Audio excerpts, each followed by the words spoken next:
Time to press out these cam bearings.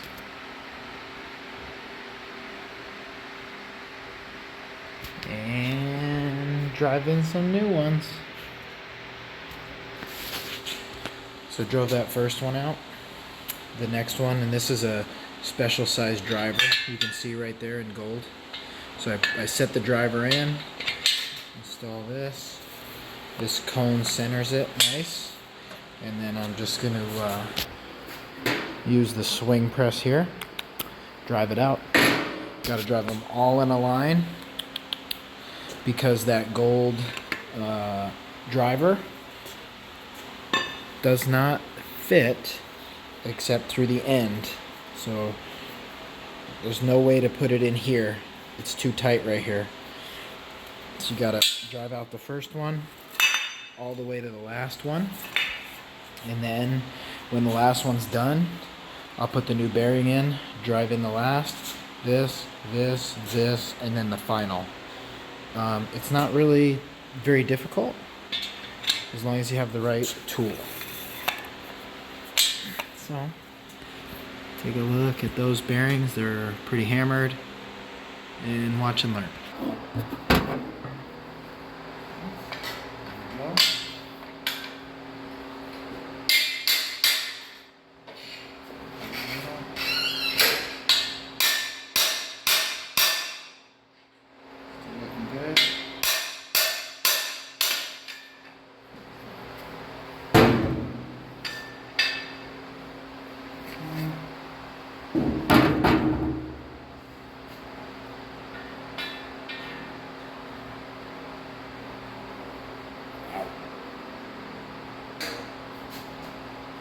Pay close attention to where these holes are.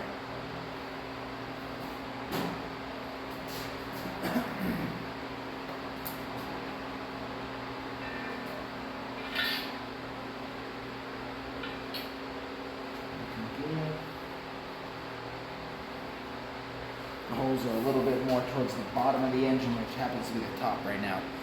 So then we'll do that same thing again. Catch the driver.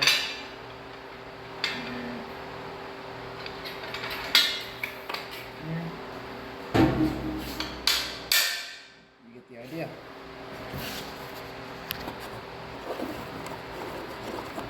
So now we got a brand new bearing.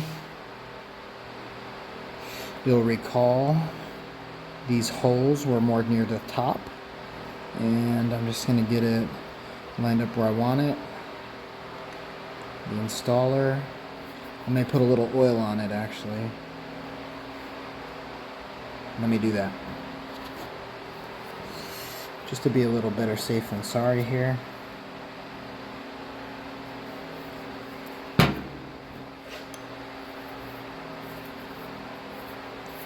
Okay, then I need to pay a lot of attention. I'm not going to get any oil on the outside surface. Not on the outside, only on the inside.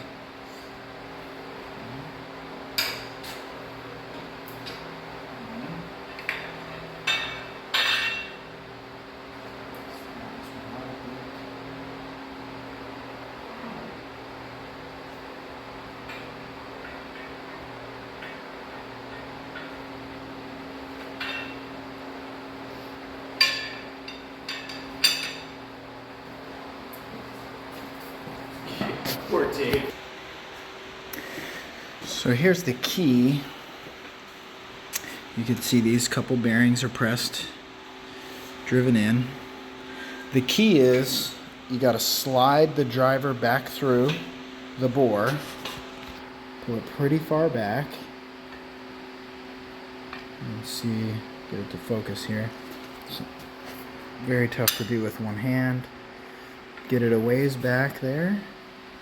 Okay, now the driver's in the right bore, ready to drive forward. Now I need to drop that cam bearing down in. And so again, I'll put a little bit of the assembly lube on it and then get it prepped here. Alright, so as I go to do this, I've got to swing it sideways. You see there's not quite enough room, so I need to move that tool. Alright, now there will be room. Okay. And I just need to reference those holes real quick because I need to get this centered. Right, so I'm going to bring it in, swing it, carefully set it in there.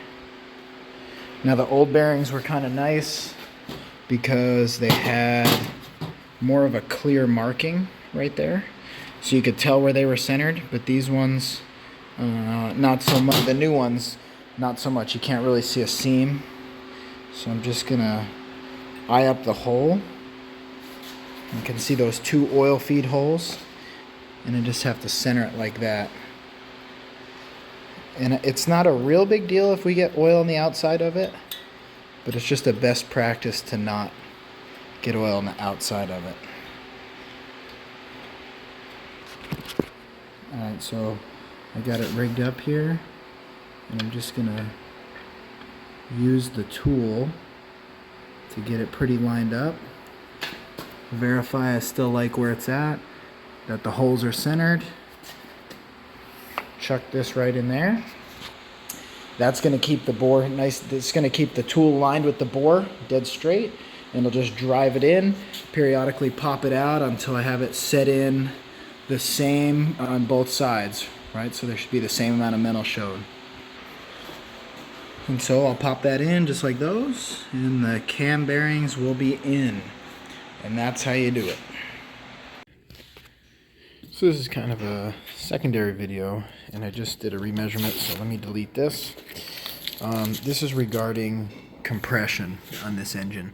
This is my stock piston. I needed to basically determine how far that was going to come up out of the cylinder compared to this one. And this one was advertised, not specified. It's an Engine Tech Hyper Eutectic, replacement piston. But I saw in the subnotes that it may be 10 thousandths machined to clear for potentially 10 thousandths machining on the head. So essentially, if this is 10 thousandths lower, when it comes up, it's going to make 10 thousandths less compression. Now, I'm not looking to drop compression. So my option is machine 10 thousandths off the head to get back to stock, which I could do, and actually that'd be a decent, I'd be fine with that. But I'm kind of looking at bump compression, so I don't want to machine more than 10 thousandths off the head. So I found these 4.8 pistons that are supposed to be a little higher compression ratio, but it was very difficult because there's very little information about this Hummer V8, which is LH8. So what I did was I did my own measurements. If I want to determine compression height, what you basically do is you have to measure from the dead center of that pinhole right to the top of the piston. But how are you going to do that without the pin? So what you do, you're going to measure the pin itself.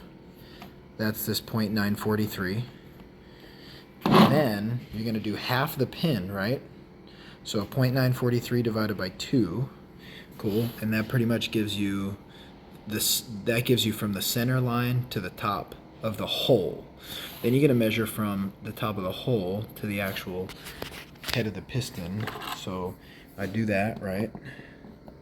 Like this. Make my numbers. And I came up with 0.976. So if I do the math, right? Piston pin divided by 2 is a half. That number plus this number gives me my compression height. So I came up with a 1.447 and a half. Then I did that on this replacement Engine Tech piston. Same piston pin divided by 2. Right, I get that number. So that's again telling me half of this pin plus this measurement is telling me 0.9675. I'm coming up with a 1.439. So if I look at this one's coming up 1.447 and a half, and this one's only coming up 1.439. So that is not gonna, that's gonna make less compression, right? This one's gonna come up quite a bit less. So it's 1.439 to 47 is, like 8 thousandths of an inch. So it was close. It wasn't quite 10 thousandths, but 8 thousandths of an inch machined off there. But because I want a bump compression, I got this 4.8 piston. Now the 4.8 has slightly different crank and slightly different rods, and so the 4.8 piston actually comes up a little higher. So this is really supposed to be for a 4.8, but it's a 4.8 aftermarket, kind of like Engine Tech. Like this one's machined a little. It's like a 4.8 that's kind of sits a little lower to make up for the heads. I still need to know my compression reading. So it did the same math, right? And this one you can see, this one is a 967 and a half. This one actually is a 973. So it does come up a bit more, not a ton more, but essentially with my math, I'm looking at 1.444 and a half and a 1.447. So I'm really only 3 thousandths shy. So this is going to get me closer to stock. It's still not exactly stock, but it's pretty close. It's only 3 thousandths short. So what I decided, if I wanted to keep it dead stock, I would machine the head 3 thousandths of an inch, and that should get me really right where I was. That was a 9.9 compression ratio, and there's pretty extensive math on that, but that's a spec that was easily pulled. So if I want to get to 10, you know, or just a little bit more compression, I can cut the head a little more. So if I plane the head 10 thousandths, that should actually put me, you know, like it's almost going to be equivalent to resurfacing 7 thousandths off the head and doing a bone stock piston. So that would give me just a little bit of a compression bump. And this is something, you know, in service and repair, we don't really do this type of measurement and calculation. Engine builders do, and that stuff's really cool. But if I'm rebuilding an engine for a customer, I'm doing replacement parts. I'd have just slammed in this first piston I got, and we'd have shipped it, and that would have been, you know, this is mine, so I'm gonna try to hook it up a little bit better, and so this is a better option. But just looking at it doesn't totally tell you, but you know, if you could see a 10 thousandths or so difference, that's pretty much going to come up 10 thousandths higher. And then, you know, compared to this one, that one actually you can tell it does come up a little higher, but again, it's not perfect because we're measuring from the skirt, where we would need to really hang it on a pin to measure correctly, but still gives you a visual of this piston's coming up higher. So now I'm going to return these. I'm going to use these. So I'm going to get set up, and I need to follow service information for aligning the rings and, you know, get these rods and stuff ready. Alright, so let me show you how to get this piston ready. So here's the number 3 connecting rod. I know because I laid it out, but also if you just look just right there, you can see I marked it. I show which direction it goes. That's important because this piston needs to go a certain direction. So brand new piston, can unwrap it. Before I put these together, I'm going to deal with the rings.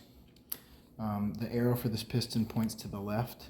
The OEM ones had a dot. It's going to be something along those lines. I'm just going to put this piston pin out here for safekeeping. And then I reviewed some of the piston ring instruction sheets, so I'm really just following that. If you've got rings, you should be able to follow those as well. The first thing, we're going to get this oil ring spacer. Now if you look at these, it's going to be tough to get on camera. See if I can get these to show up here. Alright, you can just barely see. So those two ends are kind of coming at a downward angle. If you look on here, it specifies. Oof, tough to get. Right there. Those should be on an up, right? So where those two end, right here, they should be upward. So if I again look at these, that's kind of ending on a down right there. So I actually need to flip it this way. Right there, those end on an up. So that's first step. So what I'm going to do is I'm actually going to just slip that on the lower groove. Okay. And I've got those, I got that one, that spacer right here in like what I would say the 6 o'clock position from my perspective. Then I'm going to grab one of the lower rings, and I'm going to bring that straight on. Now these, they specify you can kind of work them on in a circle, roll them on they call it, but I try to do that minimally. These are allowed, so I'm gonna pop that one down into that lower groove. All right, and this calls for, that's my end. My end's right there where my thumb is. It's very hard to see. And my ring end gap is right next to it, so I need to move those away from each other. Basically, where the spacer comes together, where that seam is, they want that. They want the ring about an inch away from there, and then this lower rail about an inch away from there. So that lower one's about to go on right now. Just gonna do the same thing. And again, this is just in the instructions, but in the case the instructions are a little intimidating. And I don't guarantee that's the case with every piston ring and piston set. But in this one, it is, and it's generally true. The idea is to not have those end gaps like that one. You can just barely see. It is tough to get to focus. You can see that one right there. You don't want those right next to each other. It actually calls for each one to be about an inch away from the separator, the spacer. So those are in now. Now, next step specifies to put our number 2 ring on. So these are labeled, by the way, and I'm using aftermarket Engine Techs. So it calls to pull this out. It calls to locate the word top, which you will locate. Come on, sweetheart. I'm gonna bring you down over the white, maybe. Ooh, you could see it for just a second there. Trust me, it's right where my thumb is. I can assure you. Right there, boom, top. Okay, so that's specifying. Don't put it like this. Put it like this. That doesn't mean it's the top ring.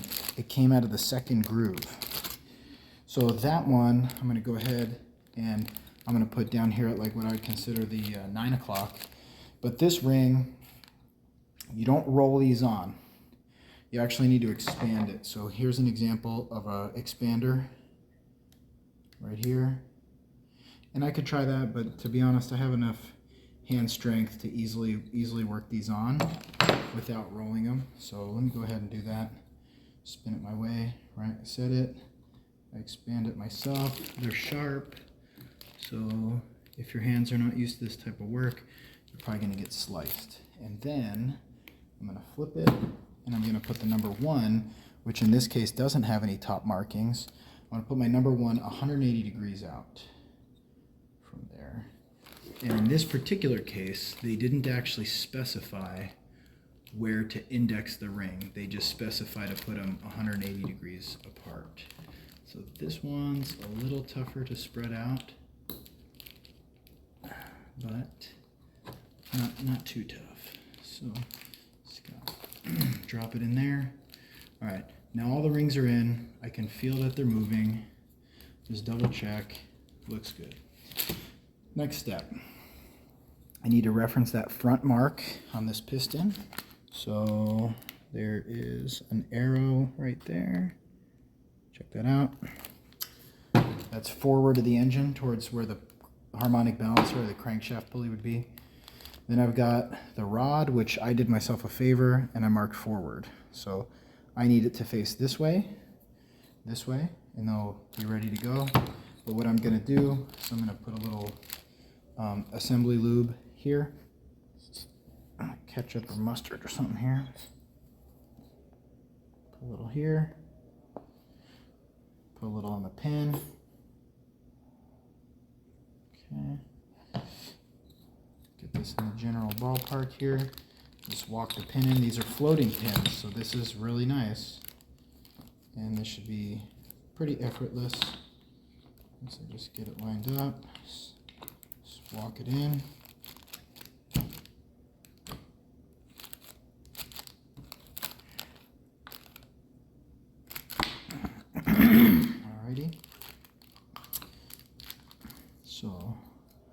pretty close. So what I'm going to do now, you can see the pin's in there most of the way. Might just need to push just a little more. Then I need to get one of these circlips right here, and I need to walk those on. So actually, give me 1 second on that. Got a couple different ones here. So here these go. Right here. And there's a couple different ways to do this. These actually are nicer. I had 2 different kits. I actually probably, these would be nice to do with a tool, but these are okay too. So I'm going to put it like this, begin pushing it, but I need a little leverage, so you got to be really careful if you're going to use a screwdriver for this, because you can't go gouging the piston, but there's a little groove for you to put the piston in to get a little hole to put the screwdriver in to get a little leverage on. So as long as you're working carefully and right within that little hole, shouldn't be a big thing. Alright, that one's just about there. Actually, realistically, if I had just a slightly smaller screwdriver, it'd be even easier, but I haven't really struggled yet. So once that pin's in, I can bottom the pin out against it. Double check really good that that little clip is in there all the way, because if that comes out, that's going to make a mess. But that one's in. It was firm.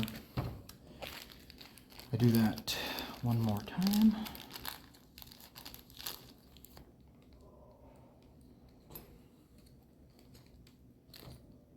Same technique, get it started. Use the screwdriver to kind of pry it in.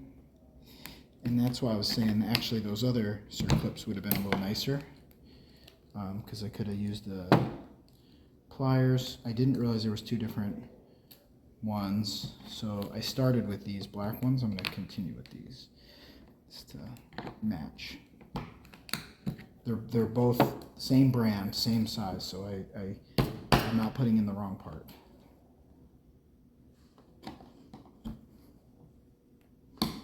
Okay, right there, boom. Verify it's in all the way. And then, essentially, the top part of this piston's ready. However, this bearing has not been replaced yet. So I need to replace this bearing. So when I go to do that, I'm going to loosen these bolts. And this rod is fractured, and I'll show you exactly what that means. And I kept all these together really nice and clean. So I want to make a note real quick. Front is to the left here, and if you look on this cap, you can see that 492 number right there. That's important because I can't afford to flip that cap. This is what I mean by fractured. Those aren't machined. Those are like powdered rods that are broke. So they have to go together correct on machine ones, but this is especially critical. So I'm gonna pop this apart right here, right? Separating this one. First step, I'll pull this bearing. The bearing is no good, but I can check the orientation. It had a little tab right here towards the camera on the bottom. You can check the wear, but I had already done the inspection. Now, when I clean that, I'm just gonna grab a nice clean lint-free towel. I need to clean this. We don't want any oil here because that can result in possibly bearing spinning. Here's the new bearings. When I get the new bearing, I'm going to be pretty careful to not put oil on the backside. Okay, and I need the tang right there. See that tang right there? Okay, come on, come on. There you go. You had it for a second. You had it like perfect. Okay, that little tang. Bottom towards the camera, remember? So it's actually slightly different. Right there, bottom towards the camera. Okay, and then I've got to work this in because that little tang has a little home to go into right there. Okay, once that one's in, I just like to do a little more assembly lube here. Come on. Okay, do the same thing on the cap side. Push the bearing out. Nice fresh towel. Clean it. Get another bearing.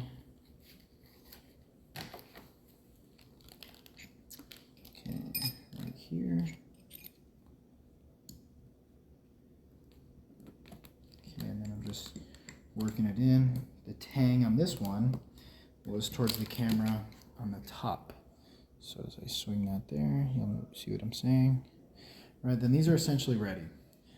Now, I'll put a little assembly lube as well.